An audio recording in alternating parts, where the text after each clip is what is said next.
Questions about that? That's about as far as I want to go with dihybrids. I didn't want to draw them out. They're too nerve-wracking. You want to add anything to this before I get into the non? The one now we're going to break all the rules, or not break the rules, but the stuff that doesn't follow them. Say model then question. Okay. All right.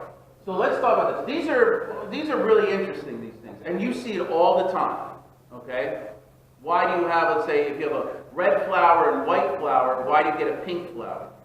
That's not, Mendel didn't do it that way. This is where we're getting now the non-Mendelian genetics, okay? So these are the things that don't follow. I'm going to go through each one, and I have videos, and if you get confused by any of this stuff, watch the videos that are on Canvas, because I have one for, some of them have like 2 of these on there, but it could get a little bit confusing on what they're called. And they'll show you different examples. I have examples on here too. But I think the videos, they're the Amoeba sisters, kind of goofy talk, but they do get you on track about what this is, okay? So we have something called incomplete dominance, codominance, polygenic traits, epistasis, polygenic inheritance, and things that are happening from the environment that change things, okay? So let's talk about incomplete dominance, okay? This is where we have a red flower, a white flower, but somehow we're getting a pink flower. See, what it's saying here is incomplete dominance. Well, if this was supposed to be dominating, some of this is coming out, so it's not a full dominance. It's incomplete. Does that make sense? All right? So phenotype of the first generation hybrids is somewhat between the 2 parents. All right? So a red flower crosses with a white flower, you get a pink flower. All right? That doesn't follow anything of Mendel. So these are what we call non-Mendelian genetics. Okay? So certain traits will do it this way. All right? So you have the red flower and the white flower. They cross and you get a pink flower. That's the first generation. But then what happens in the second generation? Well then, if you have a pink flower and pink flower, then you're going to get 25% red, 50% pink, and 25% white.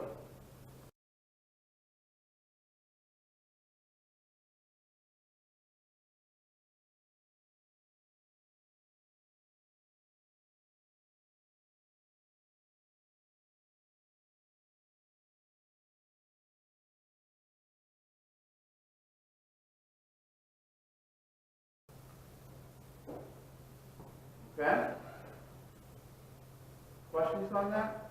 You could do these and you could see it. You would need to know which ones are incomplete dominance.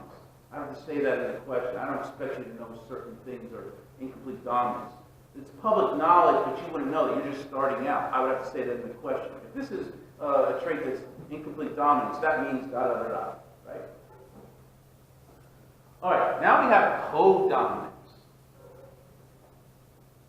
Codominance means that there's 2 traits that are dominating. So both are going to show up. Not a mix. Not like you saw like a blend. I guess that's not a mix. I would say a blend. A red flower and white flower, you're going to get a pink flower, right? It's red, but it's not totally red. This is codominating, okay? So 2 dominant alleles affect the phenotype in separate, noticeable ways. Okay? So both alleles are dominating, and both are observable in one organism.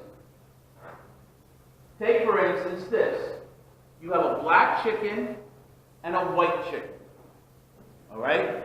Both of those, the white is actually dominating, and also the black is dominating. So you're going to have capital B for the black chicken, and capital W for the white chicken. And in this case, you're actually going to get a speckled chicken. You're not going to get a gray chicken, is what I'm saying. But you're going to have definitely black feathers on the chicken, but you will also have a lot of areas that are white. There's no gray. So this is because there's codominance going on.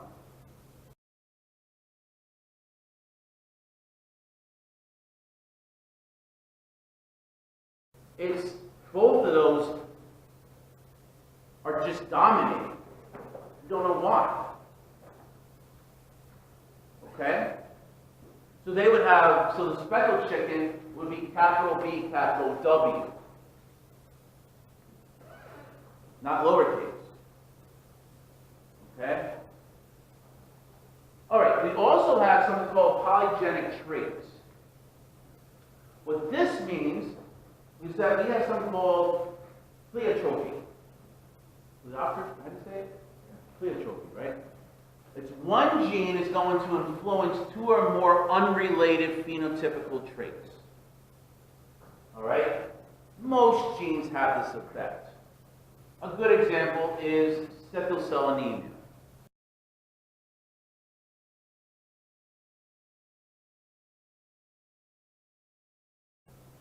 Okay? Sickle cell anemia, just having that gene, yes, we know it affects the red blood cells. But because the red blood cell is affected, in turn, it's going to affect multiple things. Does that make sense? It's because the person has a gene for sickle cell that you're going to get other things wrong. Okay? So, in other words, if you have this single gene over here, whatever it is, and there's something wrong with it, this gene itself, all right, for let's say sickle cell anemia, it can lead to blindness, liver failure, and a heart attack. Just because the red blood cell is shaped that way. It affects other things.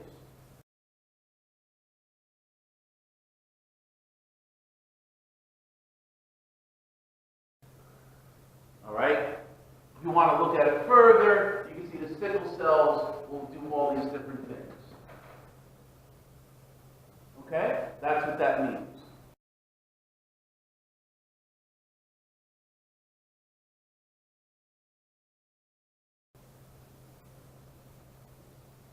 All right?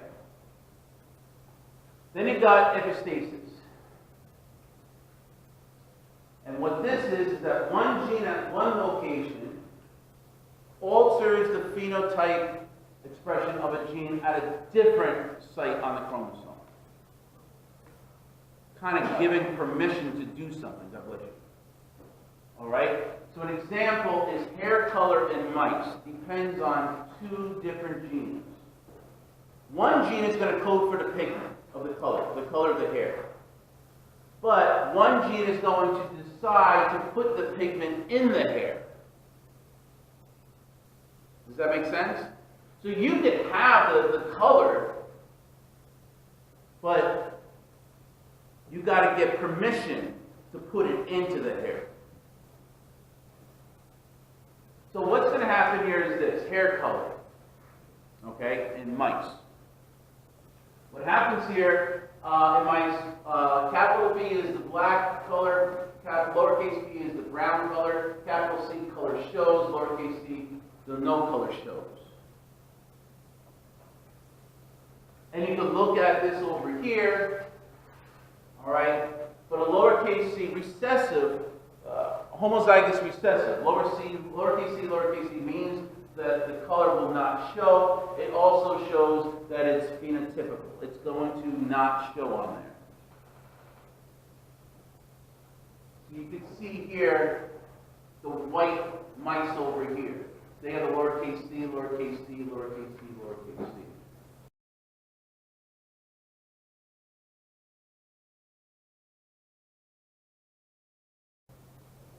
If you have the capital C, you're going to get the colors in there.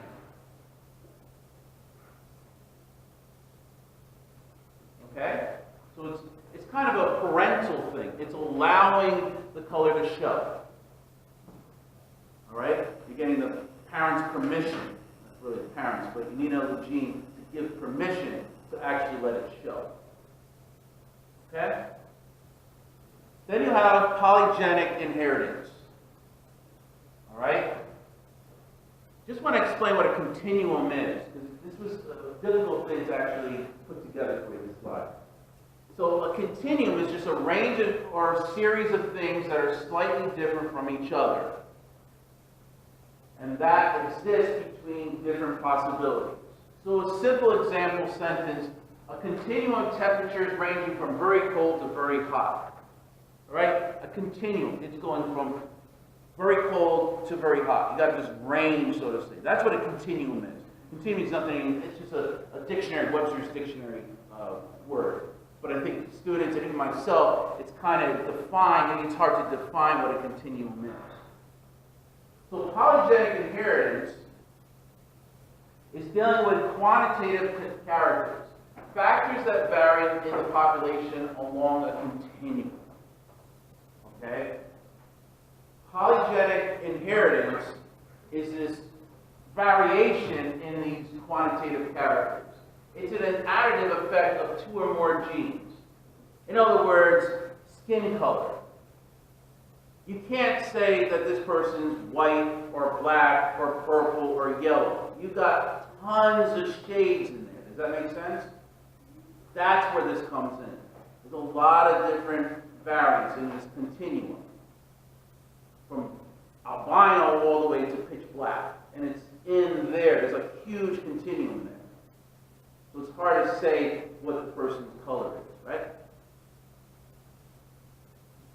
All right, and then you got environmental impact. All right? Basically, environmental things that you eat or something that's in the air is going to affect the phenotype along the genotype. All right? So, normal reaction is phenotypic range of genotypes that influences by the environment. This is a hard one also, but the only example that I have is these hydrangea, how do you say the word? Hydrangea. Yeah, those flowers. Okay. And basically what happens is you get like these, you know, even with the same genotype, the colors range from blue violet to pink. All right, depending on the soil acidity.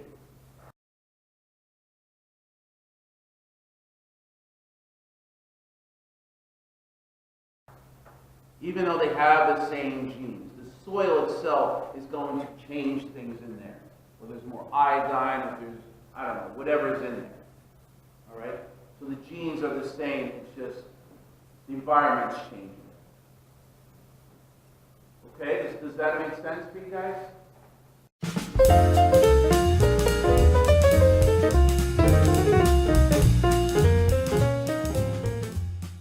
What do snapdragons, human height, and speckled chickens have in common? Well, they are easily identified as non-Mendelian traits. By non-Mendelian, we mean that, genetically, they are rule breakers. They don't follow the regular Mendelian rule that having a dominant allele means the dominant trait will show. Remember in our guinea pig video, having a dominant allele represented by a capital H meant that the guinea pig would have hair? Only if there was no dominant present, a genotype of little h, would there be a hairless guinea pig.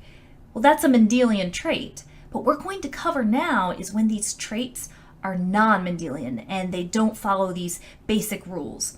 So let's first start by snapdragons. We confess that when we heard this word, we thought they were some really amazing kind of creature.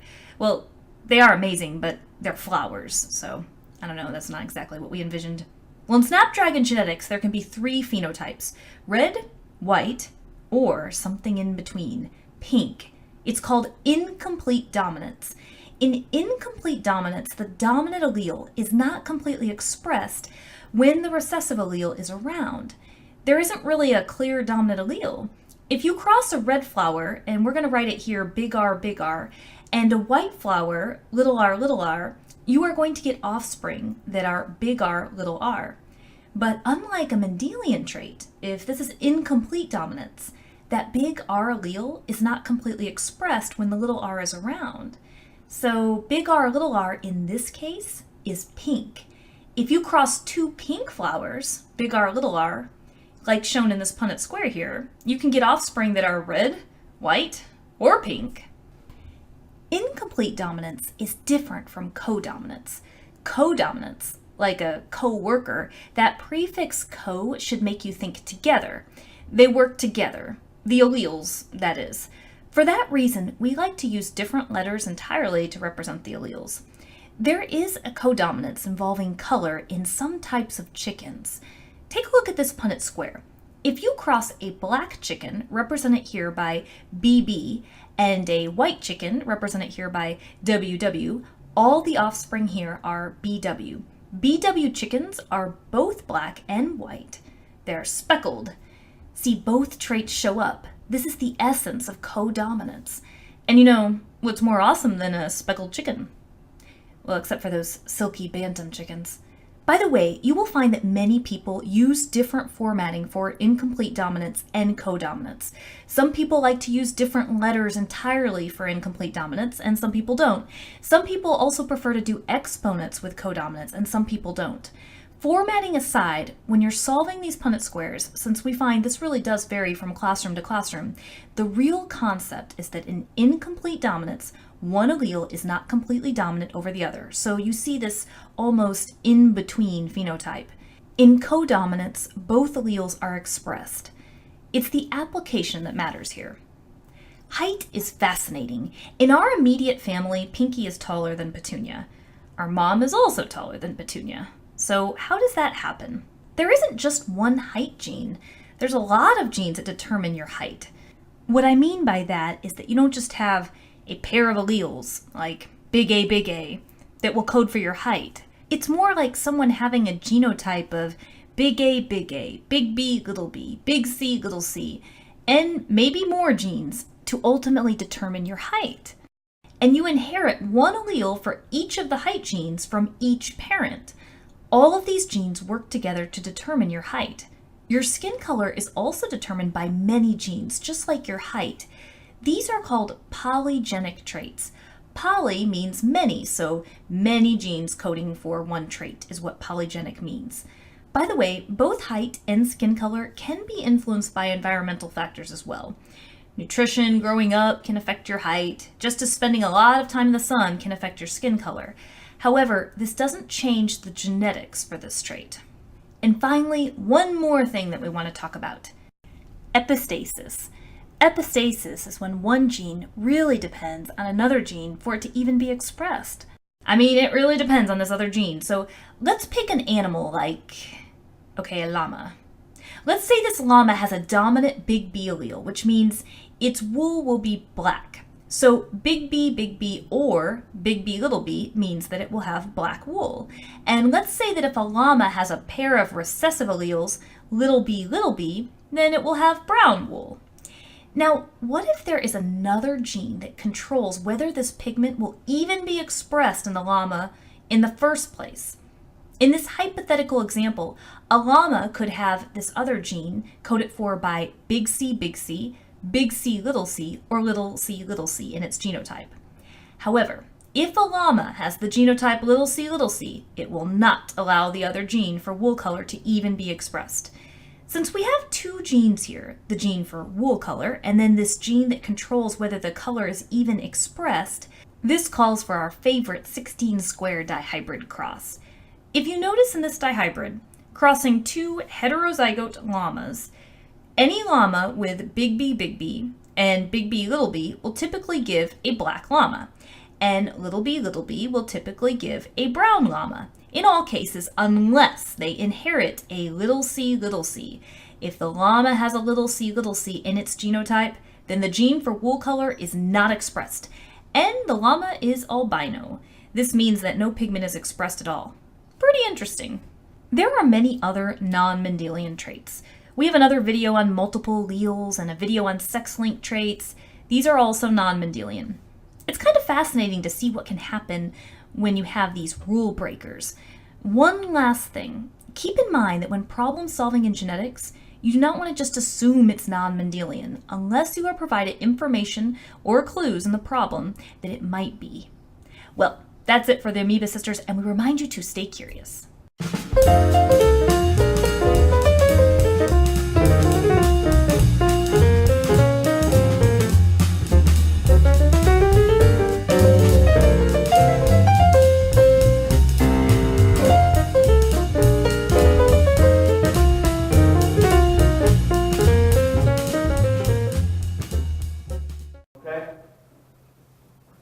So Mendel did all these experiments with peas, and the peas were great because he has complete control about how to make them. He could do a whole mess with them. But it would be wonderful if we could, like that's peas, and that's where the genetics came from. At least our understanding of genetics was placed on these little peas, whether the seeds or the petals.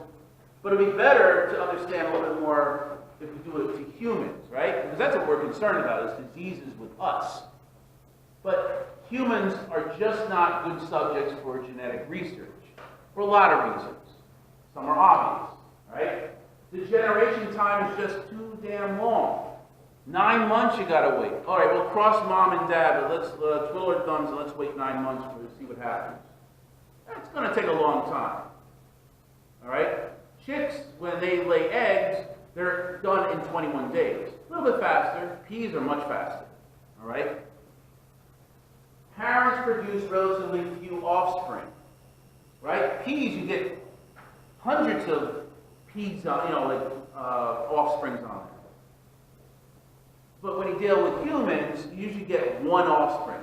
1 in 80 chances it'll be twins. So you have only like one you can really deal with. So when you have, like you do a Punnett square where there's 4 possibilities, you're only going to get 1. And then if you want to do it again, you got to wait another 9 months. Right?